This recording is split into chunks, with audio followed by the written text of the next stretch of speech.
What's up, you guys? Void here, coming back at y'all with another Commander Deck Tech video. This one was yet again voted on by my patrons. This time I gave them 7 options, all from Dominaria. And believe it or not, they really liked Slimefoot the Stowaway, so it looks like I'm going to be doing him for this video. If you're unfamiliar, he is 3 mana, Golgari colors, for 2/3 legendary fungus. Whenever a sapperling you control dies, he's going to deal 1 damage to each opponent, and you're going to gain 1 life. That's going to be the primary engine that we want to focus on, getting as many of those sapperlings out there so that we can gain some life, deal some damage to our opponents. And he has an activated ability of 4 generic, create a 1/1 green sapperling creature token, so we have a way using him to get more sapperlings. It's not very efficient, it's a lot of mana just to get a decent number of sapperlings with his ability, but it's still something. As always, we're going to take a look at our lands first, and it's going to be primarily utility. We don't really talk about the mana fixing here. We have the usual Bojuka Bog. Whenever I play black decks, I like to include at least a Bojuka Bog to deal with graveyard decks who don't really have anything else to deal with them, so we might as well use this land. We have Path of Ancestry. Believe it or not, it's not sapperling tribal, it's more or less just fungus tribal, because fungus, for some reason, they really love the sapperlings, so we want to make it to where we can get some extra value by casting them. And we do have a Westvale Abbey because we are a token deck technically, and we can get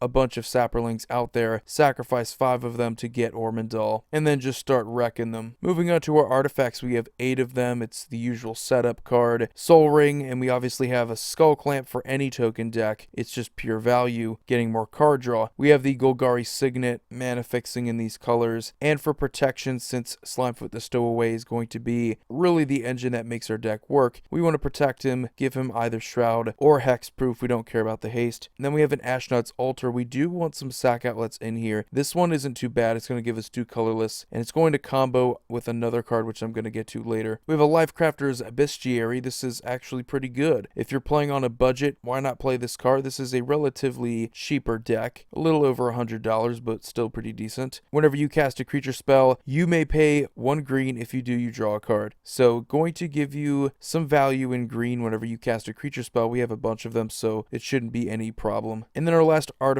is a grafted exoskeleton. Technically, Slimefoot the Stowaway is going to deal damage to our opponents, so if we can kill off enough of our sapperlings, so 10 exactly, we should be able to then kill them all with those poison counters. Moving on to our creatures, there's 28 of them. We have Thallid, and we have a bunch of the other fungus that are going to do the same exact thing. At the beginning of your upkeep, put a spore counter on them, and then we can remove 3 spore counters from it to put a 1/1 green sapperling creature token onto the battlefield, which is going to be pretty much the same thing. Whenever we see Thallids, they all kind of do a similar thing. And it's just other fungus as well. Like Utopia Mycon, it pretty much does the same exact thing. However, it has the added activated ability where we can sacrifice a sapperling to add 1 mana of any color to our mana pool. So it is a little bit better. It is a sack outlet. We have Viscera Seer, not a fungus or sapperling, whatever, but it is a sack outlet, and we get to scry 1 off of it. We have a Blood Artist because we want to build off of that theme of killing our creatures and then draining some life from our opponents. While this isn't going to deal damage, life loss is still pretty decent in this deck. Deathspore Thallid, pretty much the same thing as the other ones. Sacrifice a sapperling, pretty much the same thing as the other ones, however, an activated ability where we can sacrifice a sapperling to have target creature get -1/-1 until end of turn. Elvish Farmer, kind of the same exact thing yet again. 3 spore counters, remove them, and you get a sapperling, but has an activated ability where we can sacrifice a sapperling to gain 2 life. So you see a bit of the theme here. It's very slow, but we have a way to get some more sapperlings, and we also have sack outlets on our creatures to take advantage of Slimefoot's trigger. We have Jade Mage, just straight up an activated ability of 3 to get a sapperling. Pretty simple, but you'd be surprised how powerful that can be at times. Karazda Guild Mage, we can have target creature get +1/+1 and gain Intimidate until end of turn. Not really as viable in this deck. We mainly have tokens, but the second activated ability for sacrifice a non-token creature to create X 1/1 green sapperling creature tokens, where X is that creature's toughness. That can definitely come in handy. We have the potential to get a bunch of them out there with certain creatures in the deck. Then we have a Thallid Shell Dweller. This one has Defender, but other than that, it's pretty much the same exact thing as the other fungus ones that are going to deal with spore counters. Then we have Felon of Heavenwood. This one is brilliant. Each fungus gets +1/+1 for each spore counter on it, which that could be a lot, and it has an activated ability of 2 mana. Remove a fungus card in a graveyard from the game to put a spore counter counter on each fungus in play. So this could definitely be an enabler for our deck, making it easier to get more Saprolings. Then we have Vitaspore Thallid. This one has an activated ability, the sack outlet, for Saprolings, and then target creature gains haste until end of turn. So yet again, another way that we can sacrifice our Saprolings, get more Saprolings, kind of the same exact thing. Winding Constrictor, believe it or not, out of a lot of the get an additional counter type of things in green-black, Winding Constrictor is probably the best because it's the cheapest, and it works with counters, period. It doesn't just work with +1/+1 counters, which was a problem with Corpsejack Menace, which is a green-black fungus that doubles +1/+1 counters. This one is just more efficient, and it actually works with the deck, because spore counters aren't +1/+1 counters. We have a Zulaport Cutthroat for the same exact reason as Blood Artist. We want to benefit off of our creatures dying. Eternal Witness is going to get whatever we need back from our graveyard. And a Psychotrope Thallid, kind of the same exact thing yet again, but this one has a sacrifice outlet where we just pay one generic this time to sacrifice a Saproling, and then we draw a card, so it's a little bit better than the other ones, but it does cost 1 mana. We have a Thallid Devourer. This one has a sacrifice a Saproling to give itself +1/+2 until end of turn, so if we have a bunch of Saprolings, we can make it huge. Thallid Germinator. This one has an activated ability where we can sacrifice a Saproling. Target creature gets +1/+1 until end of turn. So they're all going to do pretty much the same thing, but they're going to differentiate on the third activated ability when they sacrifice Saprolings. Spore Sower Thallid. This one is actually better though, because at the beginning of our upkeep, we put a spore counter on each of our fungus creatures, so it's going to enable our other ones as well, make them quicker, as well as itself.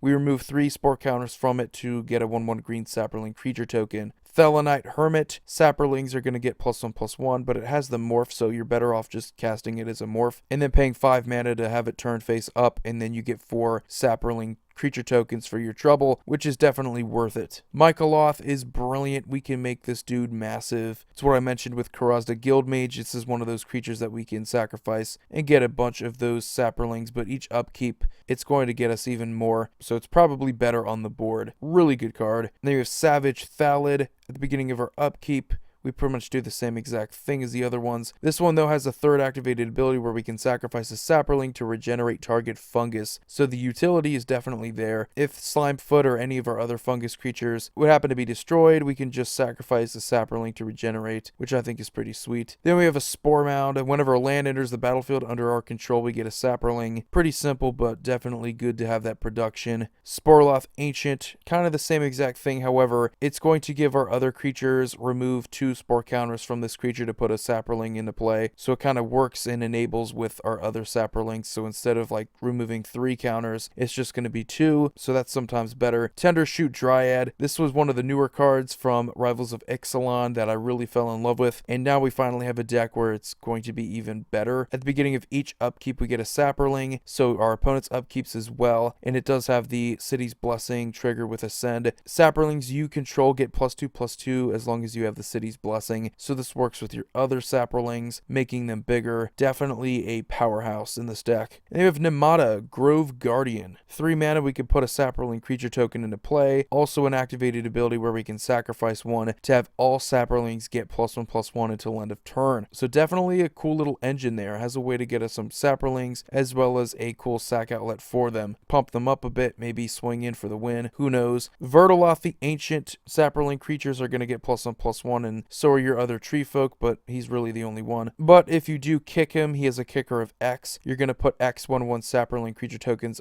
into play, so that's definitely why you want to play this guy. And then we do have a Craterhoof Behemoth because we need win cons. Aside from Slimefoot, Craterhoof Behemoth is a pretty decent one if you're playing tokens, so why not? And then our last creature is a Verdant Force, kind of the same thing as Tendershoot Dryad. We're going to get a Saproling each upkeep, but that's about it. It doesn't do anything else special, just gets us more of what we really need in the deck. Moving on to our enchantments, there's 13 of them. Fungal Bloom, pay 2 green mana, put a spore counter on target fungus. Really simple, but definitely a good enabler. Glistening Oil, throw this onto Slimefoot. He then has Infect, and pretty much just kill off 10 Saprolings and you're good to go. Necrogenesis, 2 mana, exile target creature card from a graveyard to create a Saproling creature token. Bojuka Bog isn't the only graveyard hate in the deck. This is definitely a good one. Then we have Night Soil. We can pay 1 mana, exile 2 creature cards from a graveyard, and put a 1/1 green Saproling creature token into play. Phyresis, pretty much the same exact thing as Glistening Oil. Gonna serve the same purpose. Infect, definitely a way to win with this deck. Dark Prophecy, whenever a creature you control dies, you draw a card and lose a life. This is better in this deck because we're going to be gaining life off of Slimefoot, so it should make up for any life lost with this one. And it's just more card draw. Golgari Germination, if our fungus creatures happen to die, they're non-tokens, so we're going to get Saprolings for them. I think that's pretty sweet. Phyrexian Arena is just good value, consistency in the deck, getting more card draw during our upkeep. Life and Limb is very cool with the deck because it basically just turns all of our forests into Saprolings and all of our Saprolings into forests as well, but they're pretty much just both types. So you get more mana with your Saprolings becoming forests, and you get more Saprolings with your forest becoming Saprolings. So really a win-win there. Awesome card. Parallel Lives. This is going to go infinite with Ashnod's Altar and Slimefoot, because all you really need to do is just have 2 Saprolings out there, sack both of them to Ashnod's Altar. You're going to get 4 mana, and you're going to create 1, but it's going to turn into 2 with Slimefoot, because Parallel Lives is going to double the number of tokens, and you just do it all over again, and that's going to deal infinite damage to each of your opponents. Really brutal. Then we have Sporogenesis. During our upkeep, we get to put a fungus counter on target non-token creature. Whenever a creature with a fungus counter on it is put into a graveyard, we put a Saproling token into play for each of those fungus counters, and we treat those as 1/1 green creatures. When it leaves play, remove all fungus counters from all creatures. So it's definitely a way, if our fungus creatures happen to die, we get the value for them. Dictate of Erebos. A lot of our creatures are going to die, so we want to kind of equalize, force our opponents to sacrifice those creatures as well. And then we have a Verdant Embrace as our last enchantment, going to turn really any enchanted creature into a Verdant Force. Each upkeep, we're going to get another Saproling, and that creature is also going to get +3/+3. Moving on to our sorceries, we have 9 of them. Night's Whisper is decent card draw in black, can't really complain. Saproling Migration, one of the newer cards from Dominaria. If we kick it, so paying 6 mana total, we get 4 1/1 Saproling creature tokens instead of just 2. Cultivate, Kodama's Reach are just good value consistency cards in green. Getting us land drops is so important in Commander. Read the Bones, same thing as Night's Whisper, good card draw, consistency in black. Saproling Symbiosis is probably one of the more powerful cards in the deck. You can play it anytime you would an instant if you pay 2 more to play it. You get to put a 1/1 green Saproling creature token into play for each creature you control. So that's really devastating if you already have a decent board state. Putting even more Saprolings out there with Slimefoot is definitely going to be deadly. Skytrout Claim, more land tutoring, getting those lands out there, making your deck quicker. It's always a good thing in green. Then we have Morbid Bloom, 6 mana, but we remove target creature card in a graveyard from the game, and then we put X 1/1 green Saproling creature tokens into play, where X is its toughness. So that could potentially be a ton depending on what creature's in the graveyard. Even if it's not a lot, just getting rid of a problem creature in the graveyard is still pretty good. Our last sorcery is a Decree of Pain. Why not destroy all creatures and then draw that many cards? Cycling, still decent. Moving on to our instants, we have 5 of them. Finishing up the deck here. Sprout Swarm, this is a cool card. It's Convoke and Buyback for 3 extra. We put a 1/1 green Saproling creature token into play. If we pay 5 mana, we keep doing that. Technically, that's a terrible deal, but we have a way to continuously just keep getting Saprolings, so it's not really that bad. Court of Calling, this is definitely a cool way that we can get out our Craterhoof and win pretty easily. The Convoke with this card makes it incredibly easy to cast. Crossing Grip, Putrefy, decent removal. Crossing Grip is going to deal with those problematic cards like Paradox Engine, any real artifact enchantment combos that are going to really just go off and be a pain to deal with, because they can usually respond with something. And then our last card is a Second Harvest, sort of an after the fact Parallel Lives, but still really sweet, especially if we have a developed board state. But anyway guys, that's going to do it for this deck tech. Hope you enjoyed it. Slimefoot was definitely one of the legendary creatures I had my eye on, because we really don't have a solid Saproling based commander outside of this guy. We have creatures that deal with Saprolings, but nothing really viable as a commander option. This guy definitely is